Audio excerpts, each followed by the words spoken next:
Good afternoon all. Last lecture में हमने chapter number 4 start किया था। चैप्टर नंबर 4 है houses around us. Okay, so last lecture में हमने इंट्रोडक्शन पार्ट लिया था।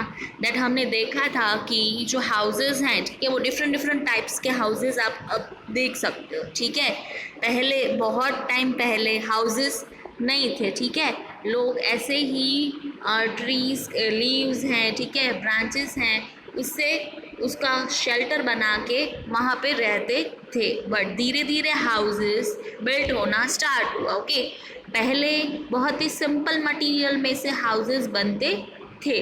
ओके, जैसे कि वुड है, ऐसे सिंपल मटेरियल्स में से बनते थे। बट अभी सीमेंट है, ठीक है, डिफरेंट डिफरेंट टाइप्स के मटेरियल्स से अभी हाउसेस बनते हैं। ओके, सो लास्ट लेक्चर में हमने इंट्रोडक्टरी पार्ट लिया था। ओके, चैप्टर का। नाउ हमारा फर्स्ट टॉपिक है climatic conditions. Okay, so climatic conditions मतलब क्या होता है? दैट हमारे वेदर कंडीशन, हमारे आसपास जो वेदर है वो कैसा है, क्लाइमेट कैसा है। ठीक है, तो क्लाइमेट के हिसाब से हाउसेस बिल्ड किए जाते हैं। ओके, क्लाइमेट कैसा हो सकता है? 3 टाइप के क्लाइमेट होते हैं। ठीक है, नहीं तो हॉट रीजन होता है फर्स्ट, सेकेंड कोल्ड रीजन होता है, एंड थर्ड होता है हैवी रेनफॉल रीजन। ठीक है, ये 3 क्लाइमेट होते हैं। ओके, सो कौन से क्लाइमेट में किस टाइप के हाउसेस बनाने होते हैं वो हम लोग आज स्टडी करेंगे। ओके, सो आज का टॉपिक है climatic conditions. Okay, so let's start today's topic. The first thing that determines the type of house to build in a particular area is a climate of that place. Okay, first thing, अगर कभी भी आप house बनाते हो, ठीक है, house अगर आप बनाते हो तो उसमें सबसे फर्स्ट चीज़ क्या आप देखते हो? पर्टिकुलर आप उसका एरिया का क्लाइमेट देखते हो। ठीक है, कि क्लाइमेट कैसा है। ओके, फर्स्ट चीज़ आप क्लाइमेट देखते हो। क्लाइमेट के हिसाब से जो हाउस होता है उसमें क्या मटेरियल यूज़ करना है ना, वो डिसाइड होता है। ओके, और कैसा उसको उससे प्रोटेक्ट करना है। ठीक है, तो फर्स्ट ऑफ ऑल सबसे प्रायोरिटी क्या है? क्लाइमेट। कोई भी हाउस बनाने से पहले फर्स्ट चीज़ आती है क्लाइमेट कैसा है उस एरिया का, पर्टिकुलर एरिया का। Okay, so houses are built in different ways to suit the climatic condition of a place. Okay, different types के houses बनते हैं। ऐसे अगर जो क्लाइमेटिक कंडीशंस पे जो सूट करे, ठीक है, उसको जो प्रोटेक्ट करे हम सबको, ठीक है, ऐसे हाउसेस होते हैं। ओके, सो क्लाइमेट वाइज हाउसेस डिफरेंट होते हैं और उनमें मटेरियल भी डिफरेंट यूज होता है। Okay, so let's start. Hot regions. Okay, first क्या है? अगर क्लाइमेटिक रीजन है वो हॉट है, ठीक है, सपोज बहुत गर्म है, ठीक है, वहाँ पे हमेशा गर्म एरिया है, वहाँ का बहुत ज़्यादा ही गर्मी पड़ रही है। ओके, किसी किसी एरियाज में ऐसा होता है कि बहुत ज़्यादा हॉट रीजन्स होते हैं। ओके, तो हॉट रीजन्स में किस टाइप के हाउसेस बनते हैं? ओके, और किस टाइप के हाउसेस होते हैं वहाँ पे, और वो हम लोग देखते हैं। Okay, people living in places where the climate is hot build houses with thick mud walls and high flat roofs. Okay, जो लोग hot regions में रहते हैं उनके हाउस कैसे होते हैं, उनके घर कैसे होते हैं? वो थिक मड वॉल्स के होते हैं। ठीक है, हमारी जो वॉल है वो सीमेंट की बनी हुई है, लेकिन जहाँ पे हॉट रीजन होता है उनके हाउसेस कैसे होते हैं? उनकी जो वॉल्स होती हैं वो मड की वॉल्स होती है। ओके, एंड उनके जो रूफ्स होते हैं, उनकी जो छत होती है, ठीक है, वो फ्लैट होती है। ओके, क्योंकि the thick mud walls keep the house cool. Okay, walls जो हैं, जो दीवारें हैं, वो मड की क्यों होती है?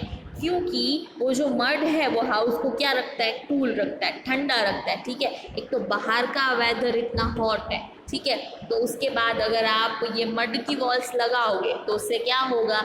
ये जो हाउस होगा अंदर का वो एकदम कूल आपको फीलिंग देगा। ठीक है, कूल रहेगा उससे, क्योंकि वो मड की वॉल्स हैं। ओके, देन फ्लैट रूफ्स क्यों होते हैं? Because the flat roofs can also be used by people to sleep outside. Okay, क्या होता है दैट फ्लैट रूफ्स होते हैं, ठीक है, तो गर्मी की सीज़न होती है बहुत, ठीक है, हॉट रीजन होता है, तो क्या होता है कि हमको बाहर रात को सोने का होता है, ठीक है, बाहर ठंडी हवा होती है थोड़ी सी, तो हमको ऐसा होता है कि बाहर जाके सोए।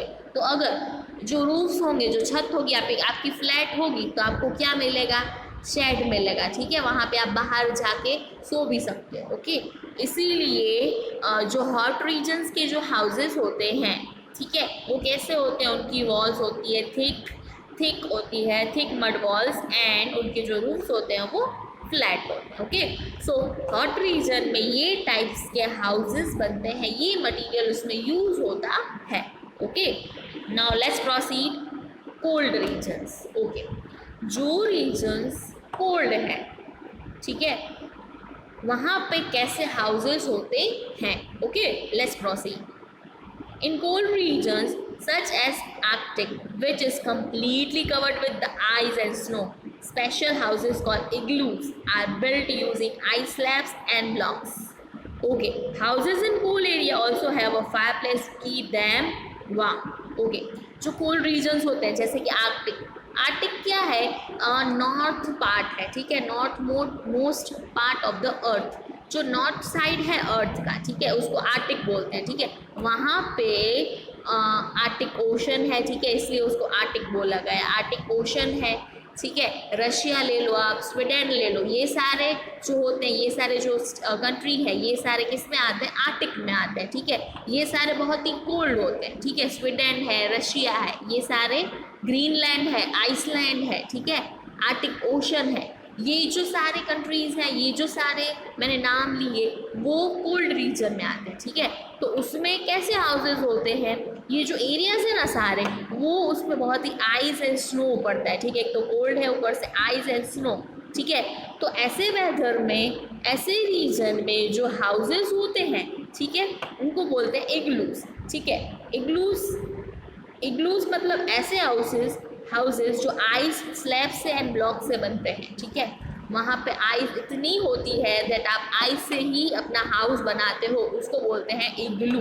ओके, और जो कोल्ड एरियाज हैं उसमें फायर प्लेसेस भी होती हैं, आप पिक्चर में देख सकते हो दैट फायर प्लेस वो लोग रखते हैं, कोल्ड रीजन में फायर प्लेस होती है, जिससे क्या होता है दैट आपको थोड़ी वार्मथ मिलती है, ठीक है, keeps us warm, fireplace पे आप जाके बैठ के आपको warmth. Okay, then cold regions में इस टाइप के हाउसेस होते हैं। Okay, ice slabs and ice block से हाउसेस बनते हैं।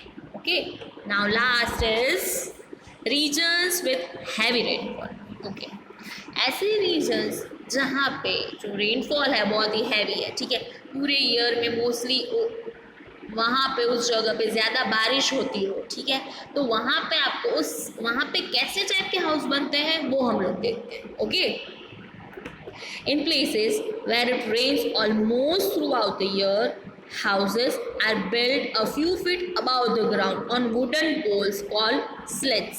Such houses are called slit houses. Okay, क्या होता है दैट जिस एरिया में ऑलमोस्ट पूरे ईयर में बारिश होती है, तो उस एरिया के जो हाउसेस होते हैं वो थोड़े फीट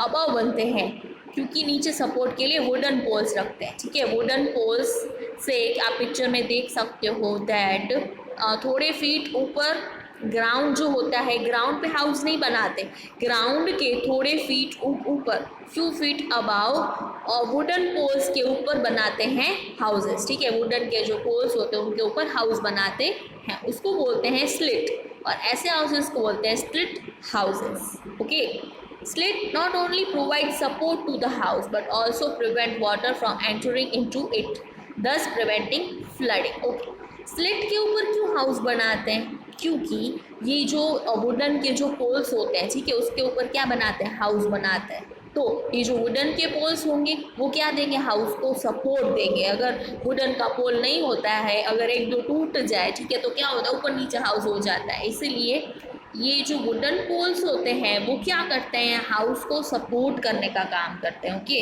और नेक्स्ट चीज़ क्या है कि एक आपको वो सपोर्ट करते हैं आपके हाउस को, and prevent water from entering into it. आपके घर में पानी आने से बहुत ही बचता है, ठीक है, क्योंकि हाउस आपका थोड़ा ऊपर हो गया, ठीक है, तो पानी आएगा ही नहीं, ठीक है। अगर आपका ग्राउंड के ऊपर हाउस होता तो पानी आपके घर के अंदर आ जाए, ठीक है, क्योंकि बारिश हो रही है बहुत ज़्यादा तो पानी आपके घर के अंदर आ जाए। बट अगर आप स्लिट हाउस बनाओगे, मीन्स अगर वुडन पोल्स के ऊपर आप हाउस आपका होगा तो क्या होगा, फर्स्ट चीज़ आपके हाउस को सपोर्ट मिलेगा, सेकेंड चीज़ जो वाटर है वो अंदर नहीं आएगा, okay. Moreover, houses in these regions are made out of wood and having sloped roofs that help rainwater fall off easily. Okay. अभी जिस रीजन में हैवी रेनफॉल होता है उसके हाउसेस कैसे होते हैं, किससे बने हुए होते हैं, वुड से बने हुए होते हैं, ओके। फर्स्ट चीज वुड से, सेकेंड चीज उनके जो रूफ होते हैं ना वो स्लोपिंग होते हैं। रूफ मतलब उनकी जो छत होती है ना वो स्लोप होती है। क्यों स्लोप मतलब स्लांट ऐसे होती है, ठीक है, आप पिक्चर में देख सकते हो। क्यों स्लांट होती है, क्योंकि अगर बारिश का पानी आए ना तो वहाँ पे जमा नहीं हो जाए रूफ में, फटाफट से नीचे गिर जाए, ठीक है। स्लोप होगी, स्लोपिंग पोजीशन में होगा रूफ तो क्या होगा, पानी आके डायरेक्ट नीचे ही गिर जाएगा, ठीक है। अगर आप स्ट्रेट रूफ रखो, ठीक है, सीधा रूफ रखो तो क्या होगा, पानी वहाँ पे जमा हो जाएगा, ठीक है। तो इसीलिए जो हैवी रेनफॉल वाले रीजन्स होते हैं उनके हाउस वुड से बनते हैं और उनके जो रूफ्स होते हैं वो स्लोपिंग होते हैं, ठीक है। And the wood keeps the house warm in winter season, okay. दूसरा क्या है कि जो वुड के हाउसेस क्यों बनते हैं, क्योंकि जो वुड होता है, ठीक है, वो हाउस को वार्म रखता है, ठीक है। अगर विंटर सीजन होगी तो वहाँ पे उस टाइम पे जो वुड होता है उससे जो हाउस होता है वो गर्म रहता है, ठीक है। सो 3 क्लाइमेटिक कंडीशंस हमने देखी, hot region, cold region and region with heavy rainfall, okay. So climatic condition के हिसाब से हाउस बिल्ड होते हैं, ओके। ये चीज़ आप ध्यान में रखना दैट क्लाइमेटिक कंडीशंस के ऊपर ही हाउसेस बिल्ड होते हैं, ओके। ऐसे ही कोई भी हाउस बिल्ड नहीं होता है, सबसे पहले क्लाइमेटिक कंडीशंस उसकी देखते हैं, हॉट है, कोल्ड है या हैवी रेनफॉल वाला क्लाइमेट, ओके। उसे उसके हिसाब से हाउस बनाने का मटेरियल, कौन सा हाउस बनाना है वो डिसाइड होता है, okay. So today we end our session here, okay. So thank you.